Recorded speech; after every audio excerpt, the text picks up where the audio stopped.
All right, welcome back to Impossible versus Matches, the show where we take all sorts of pop culture characters and cross them over into all sorts of hilarious scenarios.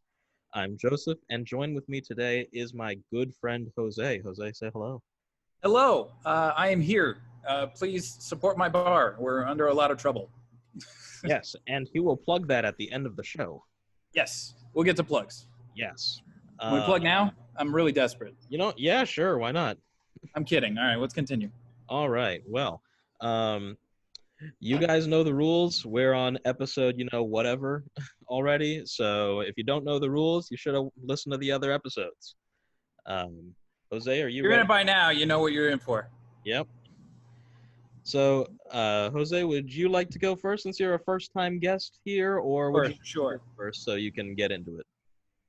You go first, and I will follow your lead. All right. Go ahead and give your wheel a spin. Okay. Okay, we have landed on Lion-O from Thundercats. Okay. Um, so go ahead and just click that little remove button and take him out of the list. Okay. And I've spun my wheel. Lion-O is going against the Xenomorph from the Alien series. Okay. Um, this is fairly straightforward, actually. Yeah, I could actually see this being like a Dark Horse comic crossover. Yeah, this, as far as I know, this could be a thing. In fact, I'm gonna write this right now. I mean, I think this obviously writes itself. Yeah. They're off, doing Lion-O's off doing his thing with the Thundercats. And let's say they stumble upon a cave, all right, and they decide to go in this cave, and there's a hole there. It's all the eggs. So the alien eggs have arrived on the Thundercats planet, right? Mm-hmm. And obviously the first one to get face hugged is Snarf, because why wouldn't he? So fuck Snarf. yeah. So Snarf ends up getting the face hugger on him, and they get it off because a face hugger is not a match for the power of the Thundercats, right? Yeah. So The might of Thundara will eliminate a face hugger really quick. yeah, so they do it. It's too late, but they don't know it yet. In a scene that mimics the famous scene from Alien, they are all, they're chilling, they're done with their day, they're eating, they're having a meal, and Snarf's like, no, and he collapses on the table, and a xenomorph baby pops out of Snarf, and skitters away, and fucking horrifying, but exactly. accurate. Yes. So basically the whole thing now mimics the Alien movie where all of the Thundercats are getting picked off one by one, leaving by a Snarf xenomorph. Yes, exactly. And that's where the horror sets in, ladies and gentlemen. Because the second mouth that comes out and protrudes just goes so at this point in the story, we have not seen the xenomorph whatsoever. We just get little glimpses of it, just like the original Alien movie, but Lion-O is the only one that's left, and he's trying to hunt it down, and suddenly this monster emerges from the darkness, and he has physical attributes of Snarf. He's just like Snarf. So that leads into battle, where, because Lion-O's secretly always wanted an excuse to kill Snarf, and now's his time to shine. Yes. So he goes after, and of course, I don't think the xenomorph is really a match for the Sword of Omens, thunder, but we're not going to go into the actual battle itself. The actual battle itself. for this one because I think, it's pretty obvious how that would work. But, Yeah, that was pretty straightforward. Like yeah. it's like as soon as we said it, we knew exactly how that was going to go down. Yeah, I tried to throw a little bit of a curveball by making it a snarf, xenomorph, but we knew that it's a perfect clash, really. Yes. And Fantastic. easy first scenario. So Yeah. judging by this show's track record, your scenario will not be as easy. Excellent. All right, here we go. So I'm going to go ahead and spin the wheel for you. Okay. And I've landed on Wallace and Gromit. Wallace and Gromit. Yes. Okay. We don't shy away from teams. I don't think I mentioned that to you, but we don't. You did not. Yeah, we don't shy away from any teams at all. Okay. So I have landed on Yamcha. Okay. Yep. So Wallace and Gromit versus Yamcha. Okay. Now, I want to say, what was the city that like Nappa blew up when he arrived on Earth? I have no idea. I don't think it matters in the grand scheme of Dragon Ball Z things. It's true. It's true. They never seem to focus on the world. It's always just a city. That's true. That's true. Let's call it East City. Okay. Because that's kind of how things were oriented on a Dragon Ball map. Let's call it East City. And East City, let's assume that's basically the British area of the Dragon Ball map. Okay. So now that means Wallace and Gromit got fucking annihilated by Nappa. But you know who else got annihilated? Yamcha, thanks to the fucking Cybermen. So what I'm saying is, while Yamcha was on his way to King Kai's planet, guess who he runs into on Snake Way, also trying to make the way to King Kai's planet? Wallace and fucking Gromit. I'm glad you took that in a different direction. I like that. Yeah. Which means, in a particular battle, whether or not Wallace and Gromit intend to, conflicts kind of just sort of happen around them, like with the what is it, the trousers? What are they called? The wrong trousers. The wrong trousers, right? Yeah. Just shenanigans happen around Wallace and Gromit. They might not have intended to do anything, but Yamcha is so salty that he just got wrecked by a Cyberman. He's willing to fight anybody that's in his way. So he just sees this bald British man and his dog. Yeah. And they're just, in a pair of mechanical pants, just on Snake Way, just trying to figure out life as they know it now in the afterlife. Because clearly, King Yemma would have really appreciated their efforts in, science and entertainment and all that, and let them keep their bodies. Right. While they, so he just let them, like, yeah, you know what? You guys can also go to King Kai. And, it sometimes shit just happens. You bumped into the wrong person. Yamcha, really salty, former baseball player, break it up with Bulma, just ready to fight this bald man and his dog, and will probably lose. Yeah. I imagine that Wallace still stayed, because Wallace was always pretty oblivious. So like, he's going by Snake Way and he's like, oh, this is a long way for a walk, isn't it, Gromit?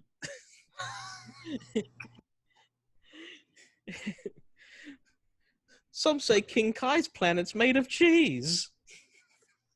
Something like that. Yeah, and Gromit's just, Yeah. And like Yamcha, initiates a fight and he's like, oh, well, that's not good manners, really. That's not nice. No. I'm just trying to get some cheese. Yeah. Get out of my way. That's kind of all I got for Wallace and Gromit versus Yamcha. You know what? That's pretty fun. I'm glad you took it to that they're now fighting in the afterlife. Yes. And that adds that extra that's a world building, I guess they call it. Yeah. Instead of just having like Yamcha go to Britain or something like that. Right. That would be silly. Yeah. Um Maybe he mistakes his like robotic trousers for um like a red ribbon type deal. Yeah. They did have a lot of mechs and a lot of Capsule Corp type stuff. Yeah. So he's just like, "Oh, the Red Ribbon Army is here." Yeah. I've dealt with these guys before. I Step don't back, guys. I'll handle this. I don't know much about a red ribbon, but a red velvet cake is delicious. says Wallace. Yeah. Something stupid like that. All right. So let me go ahead and spin for the next one then. All right. Okay, I have Terry Crews's character on Brooklyn Nine-Nine, Sergeant Terry Jeffords. Ooh. Tell me a little bit about his character. Have you seen Terry Crews in anything? Yes. All right. It's that. He's a cop. Okay, he's just a cop this time. Yeah, he's a cop. He has 2 daughters. He loves his 2 daughters. Okay. But he's basically still Terry Crews. Okay, fair enough. He's going up against one of the prime loser characters in all of pop culture, in my opinion. I've spun the wheel and I've got Jughead. Jughead from Archie? Yeah. Yo, that dude is way cooler than fucking Yamcha, that's for sure. So I'm Jughead and Terry Jeffords from Brooklyn Nine-Nine. Yes. Okay. All right. So Jughead is just he's a burger maniac. He is a fool for the food, right? Mm-hmm. And but at this point in time, Jughead has grown desperate. He's now in the wonderful world of classic comics Riverdale, he's a teenager, right? He is not in this scenario. Jughead is pushing 45 or so. Like he's getting on in years, and things have not gone very well for Jughead. His hamburger addiction's really getting to him. Yeah, like to the point of where he's hiding out behind the local burger joint and diving into the dumpster at night to take whatever remains there are. Wow. He can't actually buy it anymore. Jughead Right. has fallen on absolutely hard times at this point, and of course the cops do eventually get called on this because the burger place does not know that it is Jughead, but they do know that there is a very strange man that is lurking behind their restaurant all the time. Mm-hmm. So basically, as a cop, the Terry Crews's character has to crack the case and eventually bring in this burger crackhead. Burger dumpster diver. Yes. Who he's now learning is actually like it connects to other reports around the city. Basically, what Jughead is doing is going dumpster to dumpster and terrifying the staff of the restaurants by coming at them when they're trying to take the trash out, because while he is dumpster diving, he's still a burger connoisseur and wishes for he wants it as fresh as possible. So he wants it like before it gets to the dumpster, so he like approaches them. But he's he's all raggedy and stuff. So Terry Crews is like, he's connecting the dots, and eventually he he realizes he finds where he's going to strike next.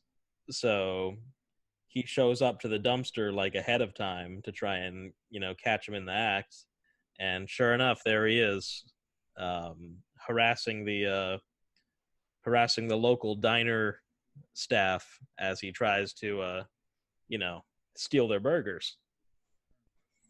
So in true cop fashion, he apprehends him, but the burger lust is just too strong. So Jughead is now doing equal combat with uh, Terry Crews, or his character in Brooklyn Nine-Nine, who is Terry Crews. More or less, yes. Yeah. So like Jughead is basically like hulking out with the energy of a burger connoisseur and a crackhead. Okay. And So he's crack strong. yes, he is. But it just isn't enough for Terry Crews strong. So Officer Terry Yes. um, ends up apprehending Jughead, and brings him in, and then Andy Samberg's character in Yes. Brooklyn Nine-Nine. Detective Peralta. Yes, I'm unfortunately not very familiar with Brooklyn Nine-Nine because I never actually I never saw it, but I highly recommend it. It's very good. it's on my list. I've been making my way through like comedy shows that I should have watched. Mm-hmm. But I would like to watch that. But I know that Andy Samberg's character is like an idiot. But he's also a good cop. Yes, but I think Jughead sweet talks him into basically his character brings Jughead a burger, Uh-huh. but it's a fresh burger. Ooh. This is a bad idea. This was Jughead's plan from the start. Yeah, this is really bad. Yeah, this basically gives Jughead Popeye-like ability. I was just gonna say, like, that's Popeye levels of like, don't do that. Yeah, so it's basically like giving Popeye spinach. So Jughead busts out of the holding cell, and once again, officer Ready to do battle with Terry Crews. Yes. Just like how Jughead tapped into another comic strip character, Popeye, Terry taps into the power of another Terry Crews character, being Chris's dad from Everybody Hates Chris. He's now mad that the cell is destroyed, and he's like, "That's thousands of dollars worth of worth of bars." So they both end up hulking out and doing battle. That made it a lot more even than I expected it to be. It levels the city. Wow. Just full hammer down protocol. Yes, because nothing makes a crackhead level Jughead stronger than a fresh burger, and nothing enrages a Terry Crews character more than wasting money. All right. And, valid. I don't know how much longer I can stretch that. So no, that's good. That's really good. I really enjoyed that. Yeah, we got to reach outside of the box sometimes. For sure. That was great. So before you spin your wheel for this next one, there should be a customize or an option button for you to turn off that applause. Oh yes. You don't want that anymore. Yeah, it's in the customize. You can just do a no sound. Nice. And meanwhile, since this is your scenario, I will be spinning the wheel for you. Thank you.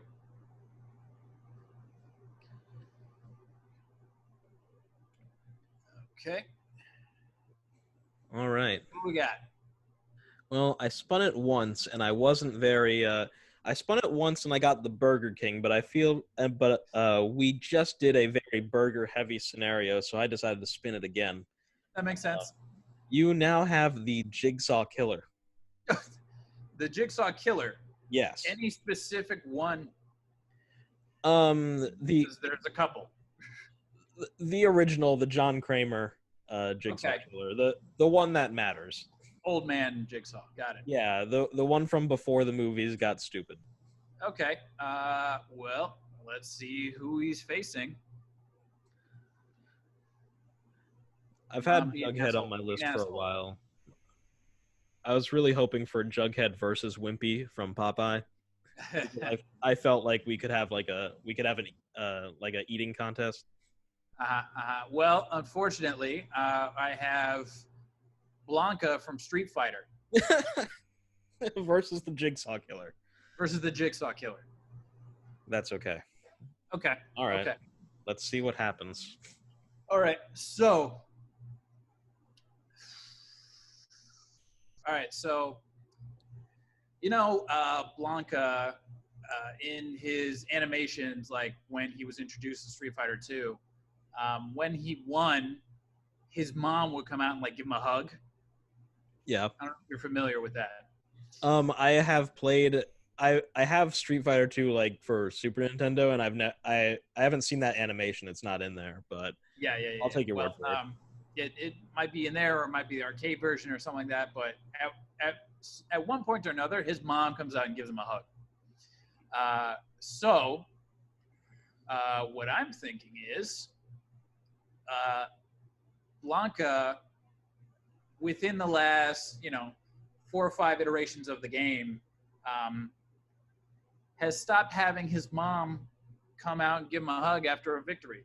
Oh no. Whether it's because he's become more feral or because he's not utilized as much in the games and they don't care to animate that anymore, or whatever it was. Okay. Ultimately, I'm going to say it's Blanka's fault because, he just stopped calling his mom. He stopped caring about, like how she's doing. Maybe she said something mean about his crazy orange colored hair, or he accidentally shocked her or something, so she doesn't return his calls or anything like that. Whatever it is, he has become estranged from his mother. Mm-hmm. When suddenly he wakes up and he's in a cage, and he's like starts freaking out. He's just like, "Bison, what are you doing?" Because I don't know if you're familiar with the Street Fighter movie. Oh, I am. Okay.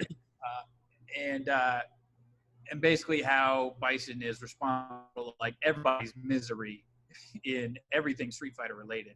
Yes. But he thinks it's Bison again, and he's like, he's trying to like shock the cage, and he's trying to escape, and he's trying to fight his way out, but nothing's working. And then a little bicycle just rolls up, and and it's just a little weird little marionette, and he's like, "Hello, Blanka. I want to play a game." And essentially, it is a rubber-based death trap, because obviously none of Blanka's electrical moves will work against it, and he has to make his way out of this predicament that Jigsaw has established for him, because Jigsaw wants Blanka to learn the lesson of call your mother sometimes. Yeah, that is what correlates. Like the life lesson. Your mother gave you life. You can't just ignore her after a certain part, no matter what your problems are. She's always going to be your mother. She's always part of your life. Mm-hmm. And Jigsaw wants to teach Blanka this lesson. All right. Honestly, that's all I've got about that, because whether or not Blanka gets out, one-on-one would be a complete devastation, of the old man Jigsaw, right? Right. But really, the main thing is like getting to that point. What would anger Jigsaw enough that he, that he would put Blanka in said death trap. Right.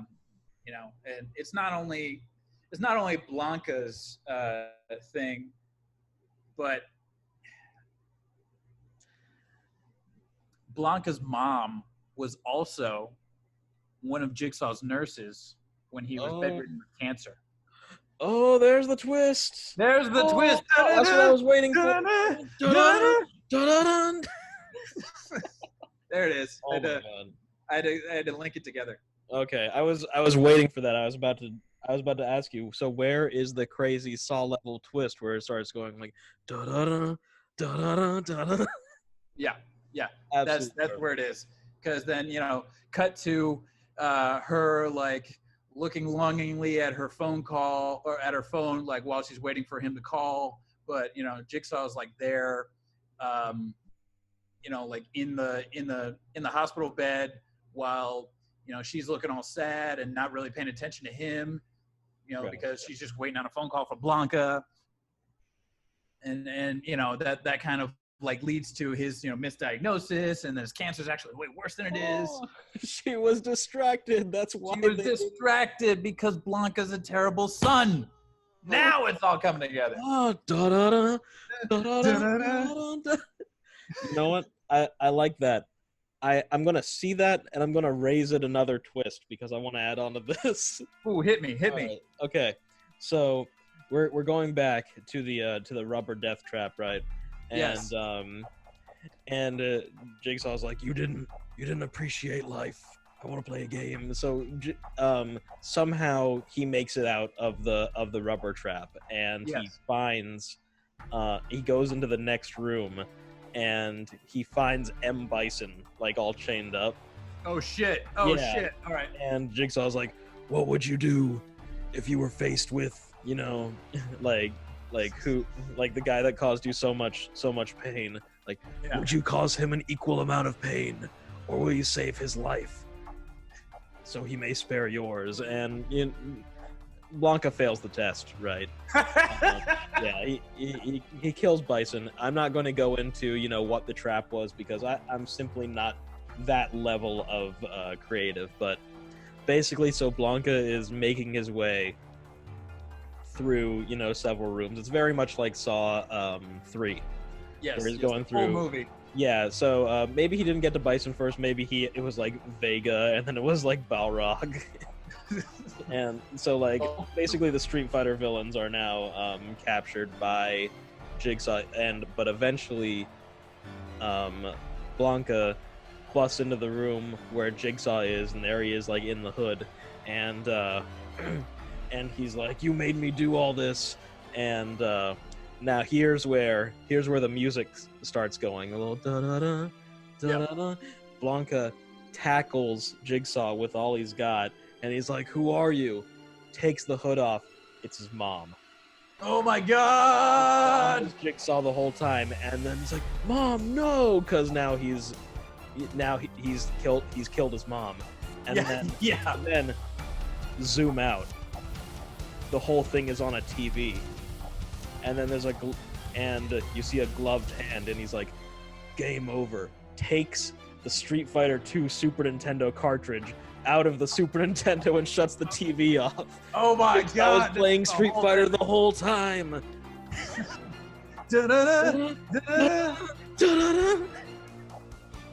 Oh shit! Yeah. Oh my god. That's the whole thing right there, man. That's beautiful. Maybe I broke my own rules because we've used Kevin McAllister in an episode already, so I don't know if we can use the Jigsaw Killer. No. Two totally different people. Or so you think. Yes. But yeah, so it turns out that the game he wanted to play all along was Street Fighter. Wow. Turbo Hyper Death Edition. Da-da-da. Da-da-da-da-da-da. Oh man. I have Street Fighter 2 here in the arcade, and I wish I could mod it so now when you put the quarter in, it just goes da-da-da. Da-da-da. You know what? you should make a for the bar. You should concoct a Halloween themed drink uh based on Jigsaw, and make it that whenever someone orders it, you like press a button and the theme starts playing.